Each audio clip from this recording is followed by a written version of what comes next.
నీటిలో అత్యంత బలము కలిగిన మొసలి సహజముగానే అత్యంత బలవంతుడైన గజరాజుకు మధ్య జరిగిన భీకర యుద్ధమును కన్నులకు కట్టినట్లుగా వివరించే శ్రీ భాగవత పద్యములు భావార్థములతో సహా ఈ విధముగా కరి మకరి రెండూ కూడా లోక భయంకరంగా ఒకదానిని ఓడించాలనే పట్టుదలతో మరొకటి ఢీకొన్నాయి. మడువునంతా కలిచివేశాయి.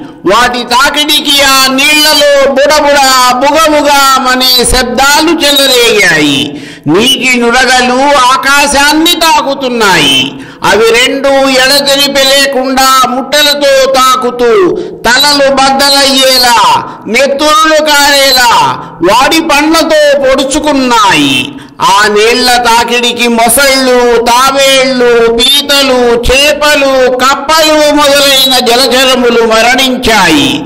ఆ విధముగా అవి ఎలాగైనా గెలవాలనే కోరికతో శరీరాల మీద ఆశలు వదులుకుని చాలా కాలం పోరాడాయి.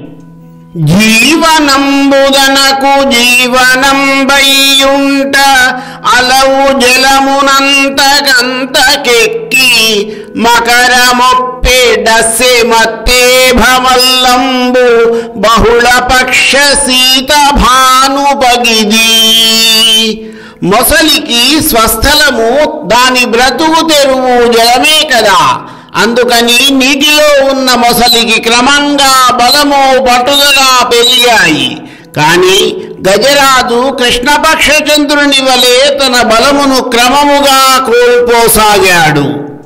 ఊరుకున్ కుంభయుగంబుపై హరిక్రియన్ హుమ్మన్సు పాదంబులన్ నెరయన్ కంఠము వెన్నుదన్ను నెగయున్ హేలాగతిన్ వాలముంజరచున్ ముగ్గుగదాకు మున్సు మునుగున్ శల్యంబులున్ దంతముల్ విరుగన్ రేయుచు పొంచి పొంచి కదియున్ వేదండయూధోత్తమున్.